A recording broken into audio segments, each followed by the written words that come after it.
Students, welcome to my channel. Today's topic is linear equation in one variable from class 8th, which is chapter 2. ठीक है, linear equation in one variable का हम chapter 2 करेंगे. तो linear equation सबसे पहले हमारे पास linear equation क्या होती है. तो linear equation हम लिखते हैं जिसके अंदर हमारे पास एक ही वेरिएबल होता है.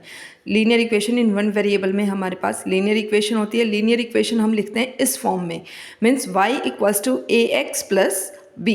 क्योंकि यहाँ पर वन वेरिएबल की बात की गई है तो यहाँ पर हमारे पास सिर्फ एक ही वेरिएबल होगा जो कि होगा x. ठीक है, उसके बाद हमारे पास लीनियर इक्वेशन को किस तरीके से रिप्रेजेंट किया जाता है. मैंने यहाँ पर एक एग्जाम्पल लिया है. एग्जाम्पल मैंने लिया है 2x माइनस 3 इक्वल्स टू 7. ये जो इक्वलिटी साइन है ये हमारा बहुत इंपॉर्टेंट होता है. इक्वलिटी साइन का के लेफ़्ट हैंड साइड में हमारे पास LHS होती है जिसको हम लेफ़्ट हैंड साइड बोलते हैं. इसके दूसरी साइड हमारे पास RHS होती है जिसको हम राइट हैंड साइड बोलते हैं और बीच में हमारा इक्वलिटी साइन लगता है. इक्वलिटी साइन का मतलब यहाँ पर क्या है कि अगर आप लेफ़्ट हैंड साइड से कोई भी नंबर अगर हमारा इक्वलिटी के दूसरी तरफ जाता है, मीन्स राइट हैंड साइड जाता है, अगर वो साइन माइनस का है तो प्लस का बन जाता है, प्लस का है तो माइनस का बन जाता है, मीन्स साइन चेंज हो जाता है. सेम हमारा क्या होता है कि अगर राइट हैंड साइड का कोई नंबर है और हम इक्वलिटी साइन के लेफ़्ट हैंड साइड में उसको लेकर जाते हैं तो वहाँ पर भी उसका साइन चेंज हो जाता है. ठीक है, तो लीनियर इक्वेशन में सबसे पहले जैसे हमने बता दिया आपको कि left hand side, right hand side और इक्वलिटी साइन, ये तीन चीज़ें हमारे पास होती हैं. ठीक है, तो अब क्वेश्चन करते हैं. सबसे पहले मेरे पास क्वेश्चन नंबर 1 है 2x minus 3 equals to x plus 2. ठीक है, अब यहाँ पर हम क्या करेंगे, हम जो सेम वेरिएबल है हमारे पास या कांस्टेंट है, वेरिएबल्स को एक तरफ ले जाएंगे और कांस्टेंट को एक तरफ ले जाएंगे. तो मैंने यहाँ क्या किया, 2x मेरा वेरिएबल है, ठीक है, 3 कांस्टेंट है, x वेरिएबल है, 2 कांस्टेंट है. तो मैंने क्या किया कि इस x वेरिएबल को मैं लेफ़्ट हैंड साइड से राइट हैंड साइड से लेफ़्ट हैंड साइड में लेकर आ रही हूँ. x पॉजिटिव है, मैंने आपको बताया था कि साइन चेंज हो जाता है, तो 2x माइनस एक्स बन गया है इक्वल्स टू, यहाँ 2 है मेरे पास, माइनस 3 है. ठीक है, तो ये राइट हैंड साइड में जाएगा तो प्लस 3 बन जाएगा. 2x में से x मेरा माइनस होगा. ठीक है, x के आगे मैंने कुछ भी नहीं लिखा है, इट मीन्स हमारा 1 लिखा जाएगा. तो x दोनों में कॉमन है, दोनों के आगे x लिखा हुआ है तो x तो आप एज इट इज़ रख लोगे. ठीक है, लेकिन यहाँ पर आप माइनस कैसे करोगे, इस नंबर में से हम इस नंबर को माइनस करते हैं, मीन्स 2 में से 1 को माइनस किया जाता है और जो वेरिएबल होता है उसको एज इट इज़ रख लिया जाता है. ठीक है, तो 2 में से 1 जब हम माइनस करेंगे तो मेरे पास यहाँ पर 1 ही बन जाता है. तो 1x इक्वल्स टू 2 प्लस 3 हम करते हैं तो 5 बन जाता है. ठीक है, उसके बाद हमारे पास आता है सेकंड क्वेश्चन. सेकंड क्वेश्चन इस क्वेश्चन से थोड़ा सा हटके है. उसके अंदर क्या है, हमारे पास मैंने क्या किया, यहाँ पर 5x plus 7/2 equals to 3/2x minus 14. ठीक है, सबसे पहले हम इस इक्वेशन को सिंप्लीफाई करेंगे. सिंप्लीफाई करने के लिए मैंने क्या किया, क्योंकि मुझे पता है कि ये मुझे p/q की फॉर्म में दिया हुआ है, 7/2 दिया हुआ है, 3/2 दिया हुआ है. बहुत से बच्चे मैंने देखे हैं जो इस तरीके की स्टेटमेंट को देखकर कंफ्यूज हो जाते हैं, लेकिन आपको डरना नहीं है. एक बात हमारे टीचर्स ने हमसे ये कही थी कि आप मैथ से जितना डरोगे आपको मैथ उतना डराएगा. तो मैथ से आपको डरना नहीं है, आपको ऐसी छोटी छोटी इक्वेशन से डरना नहीं है. जब आप इन्हें सॉल्व करोगे तो आपको बहुत आसान लगने लगेगी और फिर मैथ आपसे डरेगा, आप मैथ से नहीं डरेंगे. कैसे करना है हमें वो देखते हैं. मैंने क्या किया, यहाँ पर 5x था मेरे पास, मैंने 5 के नीचे 1 ले लिया है तो 5/1 x हो गया मेरे पास, plus 7/2 equals to 3/2x minus, यहाँ पर भी 14 के नीचे मैंने 1 ले लिया है. ठीक है, हर स्टेप को हमें धीरे धीरे करते जाना है. सबसे पहले ये जो 2 स्टेटमेंट हैं मेरे पास, इसमें से हम क्या करेंगे, 2 मैंने एलसीएम ले लिया है. आपको पता होगा कि 1 और 2 जब हम इसका एलसीएम लेते हैं, ठीक है, तो 2 ये तो 1 का 1 ही रह जाता है, ये 1 हो जाता है. तो ये जो हमारे पास आता है दैट इज़ कॉल्ड एलसीएम. तो यहाँ पे मैंने 2 एलसीएम ले लिया है. अब आपको क्या करना है कि जो मेरा यहाँ नीचे नंबर दिया हुआ है, इस नंबर से आपको इस नंबर को डिवाइड करना है. इस नंबर से इस नंबर को जो एलसीएम आया है आपको डिवाइड करना है, ठीक है। यानी कि मैंने क्या किया, मैंने 2 को 1 से डिवाइड कर दिया, ठीक है। मुझे पता है 1 2 ज़ा 2 होता है, ठीक है, और रिमाइंडर मेरे पास 0 आ जाता है। 2 मेरा क्या आ गया, कोशेंट आ गया है। तो इस कोशेंट को अब मुझे मल्टीप्लाई करना है मेरे न्यूमरेटर से, मेरे ऊपर वाले पार्ट से, ठीक है। तो यहाँ पर आप क्या करोगे, 2 को हम मल्टीप्लाई कर देंगे 5 के साथ, ठीक है। तो 2 5 ज़ा 10, x मेरा वेरिएबल है, x एज इट इज़ रहेगा, तो 2 5 ज़ा 10x प्लस जब हम 2 को 2 से डिवाइड करेंगे, आपको पता है 2 1 ज़ा 2 होता है, तो 1 बनता है हमारे पास। उस 1 को हमें 7 से मल्टीप्लाई करना होता है, तो 7 से मल्टीप्लाई करेंगे तो 7 ही बन जाता है।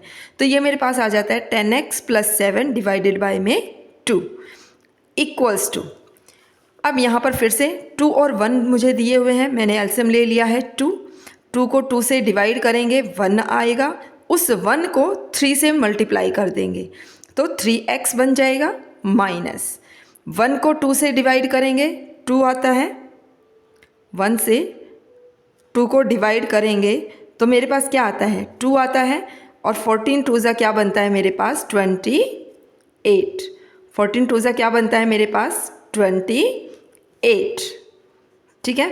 14 2 ज़ा 28, ठीक है। उसके बाद हमने क्या करना है, 14 2 ज़ा 28 बन गया, इक्वल्स टू के दोनों तरफ डिनोमिनेटर में मेरी सेम वैल्यू है। जब डिनोमिनेटर में सेम वैल्यू होती है और बीच में इक्वल टू का साइन होता है तो वो हमारी कट जाती हैं, तो हम ऊपर वाली वैल्यू एज इट इज़ रख सकते हैं। Means 10x plus 7 equals to 3x minus 28, 3x minus में 28, ठीक है, सेम वैल्यू आ गई हमारी। अब हम क्या करेंगे, जो वेरिएबल पार्ट है उसको एक साइड ले जाएंगे और जो कांस्टेंट पार्ट है मेरा उसको दूसरी साइड ले जाएंगे। तो मैंने यहाँ पर क्या किया है, 10x 3x मेरा प्लस का था, लेफ्ट हैंड साइड में आया तो माइनस में कन्वर्ट हो गया, माइनस 3x इक्वल्स टू यहाँ पर मेरे पास आया माइनस 28, ये प्लस 7 था उधर चला जाएगा तो माइनस 7 बन जाएगा, तो माइनस 28 माइनस 7, तो ये मेरे पास बनता है माइनस में 35, और यहाँ पर आता है मेरे पास 7x इक्वल्स टू माइनस में 35, ठीक है। अब हम क्या करेंगे, 7x माइनस 35 आ गया, x की वैल्यू निकालनी है तो माइनस 35 को 7 से डिवाइड कर दिया तो ये मेरे पास आ जाता है 7 5 ज़ा 35, क्या आ जाता है 7 5 ज़ा 35, ठीक है। आ गई यहाँ पर बात समझ में। इसका ही एक हमारे पास ऑल्टरनेटिव भी है, इसका ही हमारे पास एक ऑल्टरनेटिव भी है। ऑल्टरनेटिव में आपको क्या करना है, आपको 2 से मल्टीप्लाई कर देना है, ठीक है। कैसे करना है वो मैं आपको बता देती हूँ। यहाँ पर मेरे पास क्या है, 5x plus 7/2 equals to 3/2x minus में 14, ठीक है। इस इक्वेशन को भी मैंने 2 से मल्टीप्लाई कर दिया, इस इक्वेशन को भी मैंने 2 से मल्टीप्लाई कर दिया, तो 2 into 5x plus 7/2, 2 into 3/2x minus में 14 मैंने कर दिया है, ठीक है।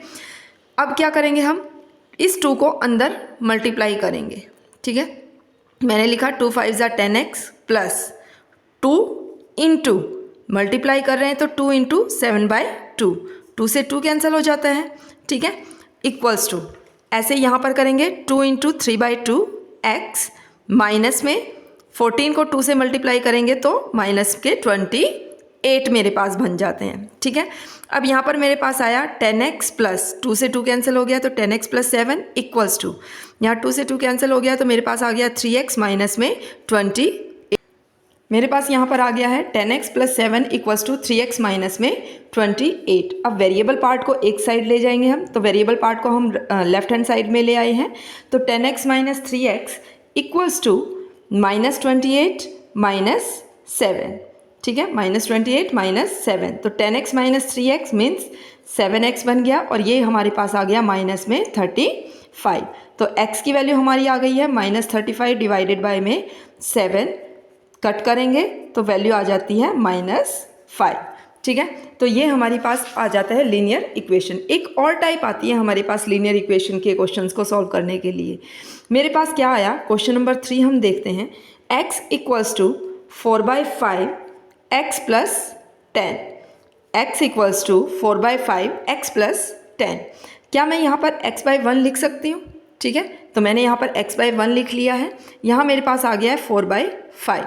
तो अब आपको सिंपली क्या करना है, इसको कर देना है क्रॉस मल्टीप्लाई आपस में। मीन्स 5 आ गया मेरा इधर, 5x इक्वल्स टू, ये 4 को 1 से करेंगे तो 4 आ जाएगा, और ये मेरे पास बन जाएगा x प्लस में 10। ठीक है, तो यहाँ पर मेरे पास आया 5x equals to 4x plus में 40। अंदर मैंने इसको मल्टीप्लाई कर दिया है 4 को और 10 को। ठीक है, तो वेरिएबल पार्ट हम लेफ्ट हैंड साइड में ले आए हैं। 5x minus 4x equals to 40। ठीक है, 5x में से 4x मेरे माइनस होंगे तो x आ जाएगा, और x इक्वल्स टू 40। ये मेरे पास यहाँ पर इसकी वैल्यू आ जाती है। ठीक है, उसके बाद हमारे पास एक और क्वेश्चन है, हम एक और क्वेश्चन ले लेते हैं। मेरे पास वैल्यू है 3m equals to 5m minus 8/5। 3m equals to 5m minus में 8/5। ठीक है, अब वेरिएबल के साथ मेरे पास यहाँ कुछ भी नहीं दिया हुआ है, तो मैं क्या करूँगी, वेरिएबल को लेफ्ट हैंड साइड में ले जाऊँगी। मैंने क्या किया, 3m माइनस में 5m इक्वल्स टू, मैंने ले लिया माइनस 8/5। ठीक है, मैंने ले लिया है माइनस में 8/5। तो यहाँ पर मेरे पास बन गया minus 2m equals to minus 8/5। अब m इधर ले गए, दोनों साइड हमारा माइनस का साइन है, तो माइनस का साइन आपस में माइनस के साइन से कैंसिल आउट हो जाता है। तो यहाँ पर मेरे पास बनता है 2m इक्वल्स टू 8/5। ये वैल्यू मेरे पास बनती है। जब हम m निकालेंगे तो ये 2 मेरा चला जाएगा इसके डिवाइड में, 8/5 और 5 के साथ डिवाइड में चला जाएगा मेरा 2। ठीक है, तो 8/5 इंटू 1/2 लिख सकते हैं हम इसको। मैंने क्या किया, 8 को 2 से कट कर दिया, 2 4s 8 बन जाता है मेरे पास। तो m की वैल्यू मेरे पास आ जाती है 4/5। m की वैल्यू मेरे पास आ जाती है 4/5। ठीक है, तो इस तरीके से हम linear equations in one variable के क्वेश्चंस को सॉल्व करते हैं। अगर आपको मेरी वीडियो पसंद आई हो तो इसे शेयर, लाइक, सब्सक्राइब ज़रूर करें, और मेरी लेटेस्ट वीडियो के अपडेट के लिए नीचे दिए गए बेल आइकन को प्रेस ज़रूर करें। Thank you, have a nice day.